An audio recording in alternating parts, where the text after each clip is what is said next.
Nasirabad taluka reporter ज़मीर हुसैन चांडियो गुज़िरियल कुछ महीननि खां ॻोठ मियां दाद चिंजड़ीअ में चोरियुनि जी वारदातुनि में इज़ाफ़ो थी वियो आहे। कुझु महीननि खां ॻोठ में लॻल पाणीअ जा नलका कटे चोरी कया विया। मिडिल स्कूल ऐं यूसी ऑफिस जे ॿाहिरां दरवाज़ा चोरी कया विया।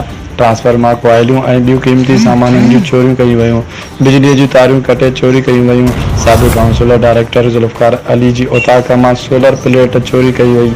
उन खां अलावा ॿियूं ऐं सनियूं थुलियूं चोरियूं रोज़ दुकाननि मां थियनि पियूं।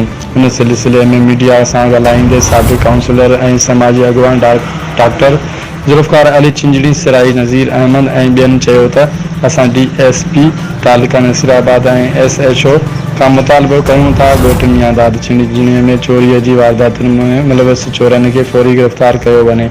वधीक चयो त उन्हनि सभिनी चोरनि जे वाक़िअनि खे मज़म्मत थो करियां। मुतालबो थो करियां त चोरीअ जे वाक़िअनि में मुलविस कंहिं बि चोर खे बख़्श न कयो वञे। खेनि गिरफ़्तार करे सज़ा ॾिनी वञे ताकि जे ॻोठ में ॻोठाणनि अमन ऐं सुकून सां ज़िंदगी गुज़ारे सघनि।